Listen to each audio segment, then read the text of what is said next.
Hey folks, welcome back. Today I want to talk about making your own leaders. So go get the entire family, gather them around because they're going to want to see this. Not really.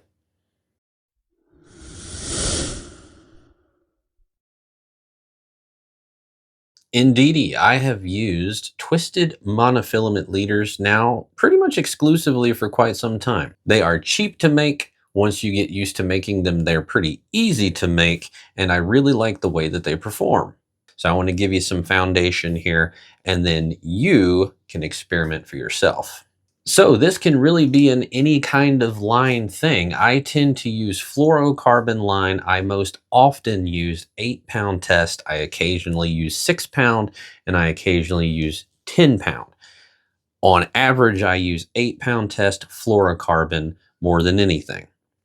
Now, the bigger you go in poundage, of course, you're going to have a stouter butt end in your leader. It's also going to really turn over flies better. It's going to be very good in wind. So higher poundage leads to that. Lower poundage is going to be a little more subtle. However, I've seen that most all of these turn flies over pretty quick and pretty well because once you get them wrapped, they're very supple, so they turn over very well. Make a few up in a few different sizes and take them out and see what you like. So more often than not, I make a 6-foot leader and then I add 3 foot of tippet to that to give me a 9-foot leader. To make a 6-foot leader, we need 18 feet of line because as we go along, things are going to get doubled over. So you sort of have to factor this thing by 3 because we get 18 feet, we double it over, and then we're going to half that afterwards. That's why we need 18 feet to get our 6 feet leader. So you can kind of do those by 3s to calculate roughly what you need if you're going to do a bigger leader. But 6 foot with 3 foot of tippet has worked really well for me and it's done just fine. Now, in theory, you can make these in the field. It's a little persnickety, I guess you could say, to do it, but I go prepared for it. So I will take an empty tippet spool and I'll spool up, enough monofilament to maybe make 2 of the leaders. And I do have the peace of mind while I'm out there that I can throw a leader together should I need to. So long ago, I took a measurement so that I could easily strip this line out to be able to make these leaders. Now, you could mark a spot on your desk or whatever, but I know that if I fully extend this arm and go right to my armpit, it's 24 inches conveniently. So I can use that to strip my line, and that makes getting my 18 feet happen really quickly. Now I'm going to be using this green big game line, hopefully to make things nice and clear for you. You can see this is fresh off the spool and we got all kinds of memory going on here. Now that's going to happen with pretty much all of your monofilaments. So one thing I advise you to do is maybe to make a loop in the end, loop it around something and give it a really good tug to try to get as much of that memory out of there as you can. Because the less memory that you start with, the less memory problems you will have later. So it is worth straightening that out as good as you can. In times past, many times actually, I have just taken my line and ran it through a leader straightener to get it nice and straight. That's totally up to you how you want to do that, but I would do some form of that. So now, as we do this, we are twisting this line onto itself. And these 2 tag ends are going to get twisted up. It's just part of the process. Now, one little thing that you can do, if you have access to some form of a second story or some area that's going to give you some height, that can help you. Because as you make these, if these tag ends can freely dangle and not be on the ground, they'll be able to freely spin as you go along and you won't get any tangle issues. So if you have like an outside deck or whatever it may be where you can just drape these over a railing or let them go down through the slats and some boards so that they're freely hanging, the process will be a lot easier for you. If you don't have access to that, you can still do this. It just makes it a little more tedious and a little more annoying. All right, to get started, find your 2 tag ends, bring them together, Get them nice and even.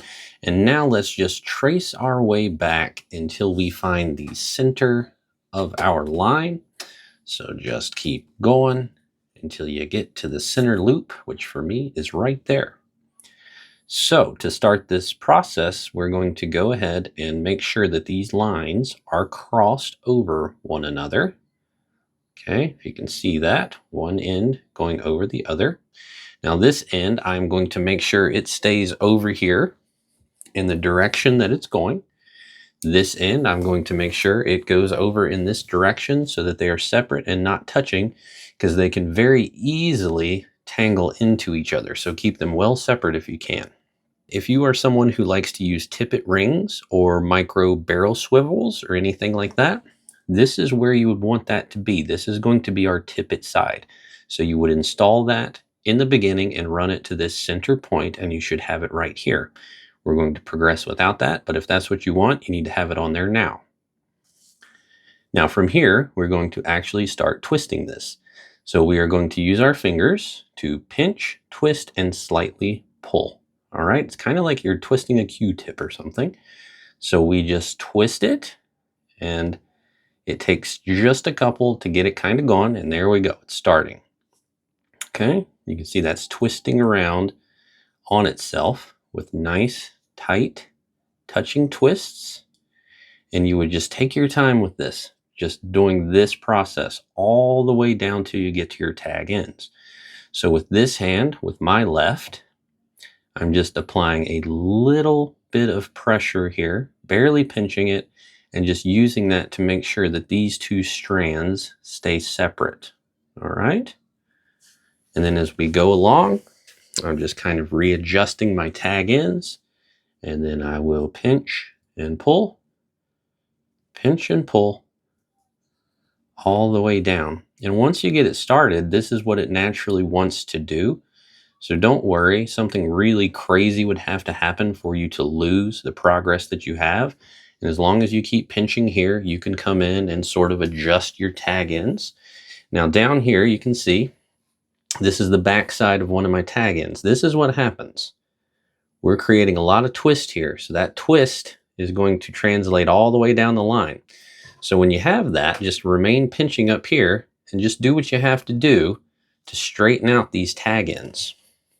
All right, that's the only annoying part of making these, is keeping those tag ends in check. And then once you get those straightened out, just go back into your twist and pull, twist and pull, and you'll get in a rhythm and you'll get a feel for it. All right, I'm just barely pulling. So just try to match up a nice tempo with your twist and your pull. And just do this all the way down until you get to those tag ends, all right? It's going to take me just a minute to get there, so I'm not going to make you watch that whole process. I'm going to skip ahead a little bit, but just keep in mind that this is all we are doing until we get all the way down to our tag ends. I have twisted all the way down to my tag ends. Now, just to keep all that progress we made, I am going to tie a overhand knot in that. Okay, just to lock everything in, keep it where we need to be. Okay, so you should have that first leg of twists put in there.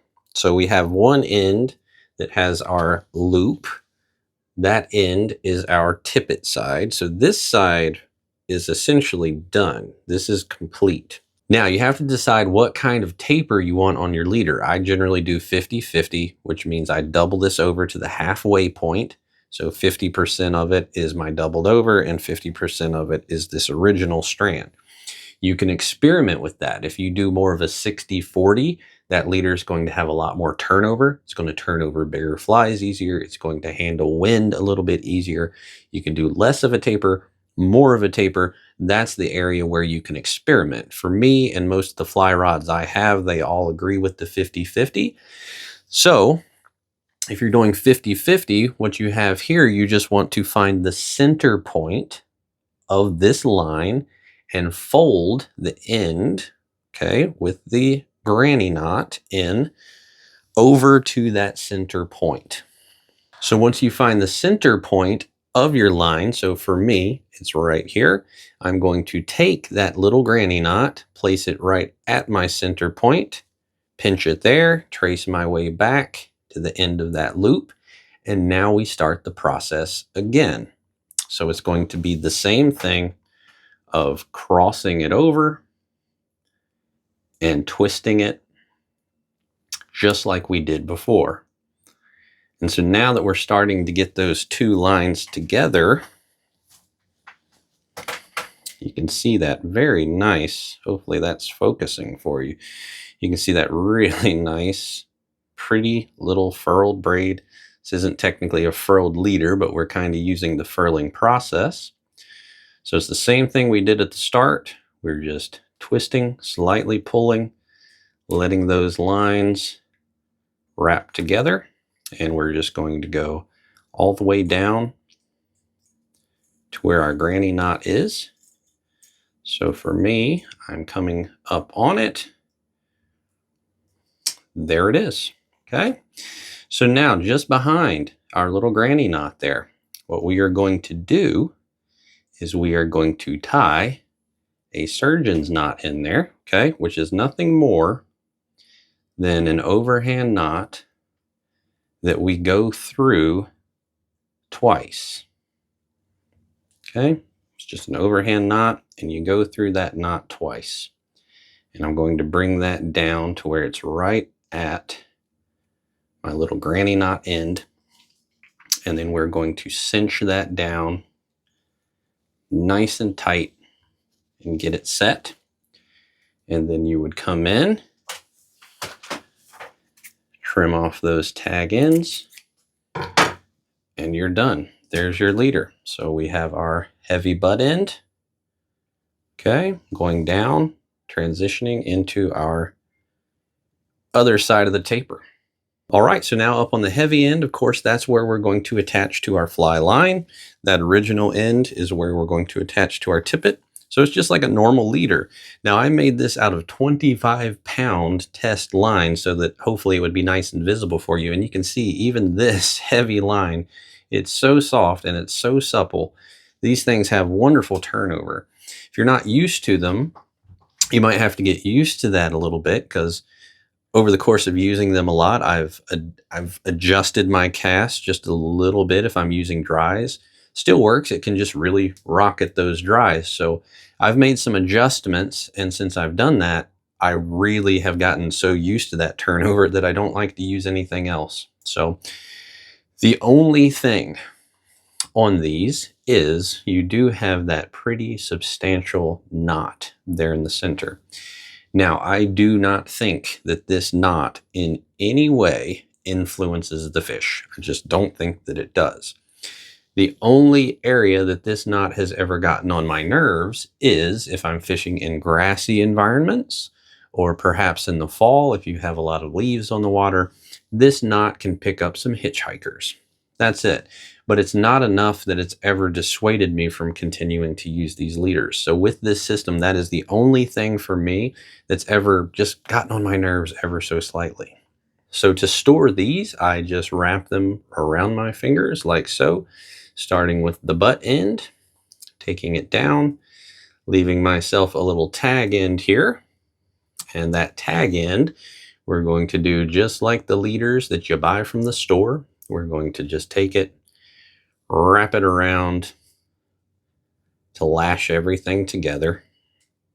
Now, the good thing about this, unlike the extruded pre-mades that you buy, is I don't store this with any tippet on there, so these are very easy to take apart once I take them out. You don't have that fine tippet, which always seems to tie into some form of knot because I'm impatient. So that's that. I just store these in small plastic bags. Craft sections have little bags, I think, for like bead storage and stuff like that. They work perfectly. I store these in there. Now, this is a monofilament leader, so it's going to have a little bit of memory to it. That being said, since we have twisted this, this does not get along with leader straighteners. That being said, you can do the same thing that you did when you started this process. Once you uncoil your leader, if you've got some memory going on there, just take that leader, hold it, and give it a good stretch, and that memory will come right out of it. I've never had one that was, so unruly that I couldn't just give it a nice little stretch to get that memory out of there. So it'll straighten right out for you, even though you can't run it through a leader straightener. Now, early on for me, this was a sort of money saving thing because if you buy a spool of line, you can make plenty of liters out of that. But for me, it progressed more into the experimentation and sort of tweaking this thing to find what worked really well with my fly rods and with my casting style. And before I knew it, I had a leader that nothing else could really replace. I just started to love these, and I got used to that, great turnover, and it really added to more precise casting for me. So I use these pretty much exclusively now. Very rarely do I use any kind of pre-made leader, and the twisting with these can be a little annoying, but to me it's less annoying than tying a stepped knotted leader. So hopefully this helps you out. It's a big topic that there could be a much bigger discussion on. This video is already going to be pretty long, and I gave it about as condensed as I think I could. But I hope this is something that you all can put into practice. I hope it's something that you like. And it's one of those things that for me, one thing that makes fly fishing special is catching a fish off a fly that I created. And then if that fly is attached to a leader that I created, and for me, a rod that I created, I make rods as well. I've got so much in that process, it just makes it a little more special. So tie some of these up, see what you think. I think you'll like them, experiment. And if you're a tinkerer, it should be perfect for you. Either way, thank you all so much for your time. Thanks for stopping by, and tight lines.